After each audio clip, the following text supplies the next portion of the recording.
Hey YouTubers, welcome to 360 Degree Living with Chris Asher, and today's topic is points travel. So now you decided, hey, I got a good FICO score, or hey man, I want to do like Chris Asher, I want to travel the world for free. I want to go to some of these places he's talking about. Okay, so the first step is, let's get the travel cards. All right, where do you want to go? Okay. Are you someone that you haven't been around a lot of places in the United States, so you want to visit places in the United States? Okay, because there's big differences. Okay, so if you're someone and you're like, I haven't been to New York, I want to go to New York, or I want to go to Washington, D.C., or I want to go to New Orleans, I want to go to Mardi Gras, okay, I want to go to places like that. That's going to dictate which travel card you decide to get, okay? Because if I'm doing mainly domestic travel and I'm starting with an airline card, my first thing I might say to myself is, I want the Southwest card. Okay, the Southwest card, they go everywhere, they got 2 free bags. It's usually considered the best domestic airline, okay?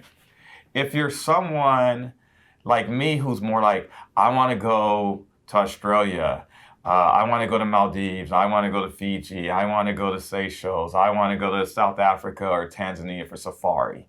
You're going to be looking at other travel cards to get. You're going to be looking at like airline carriers that have what's called like partners. So I use the American Airlines card. That's one of my really big card for flying. And with the American Airlines card, they have like One World Alliance. If you want to go to South America, they have planes that go to South America. They have partners that go there. They have partners that go to Dubai. They have partners that go to Asia. They have partners that go to the Middle East. They have partners that go around the world. So you can go around the world and the miles spent are the same amount of points spent on American Airlines when you start to trade these reward points in. Other thing is you might say, well, I want to travel, but we don't really want to fly. We want to take the train or stuff. So your next thing might be, okay, we want a hotel card, or we want an Airbnb card. They're getting things like that, okay? You go get a hotel card. You're like, okay, we're going to drive everywhere. You know, we got a big family. We can't really afford to fly everywhere, even with these points, but you know what? We want to do some trips where the whole family can go. So then you focus on, like I said, hotel points. There's Hilton, there's Marriott, your preference, there's Starwoods, okay? And a lot of these are under the same umbrella. So you use hotel points. What I found out with hotel cards is a lot of times when you go a place, a hotel card could be better than an airline card, because if you want to stay somewhere nice or somewhere that's not a 2-star, 3-star hotel, the hotel credit card you get more benefit out of than even the airline card.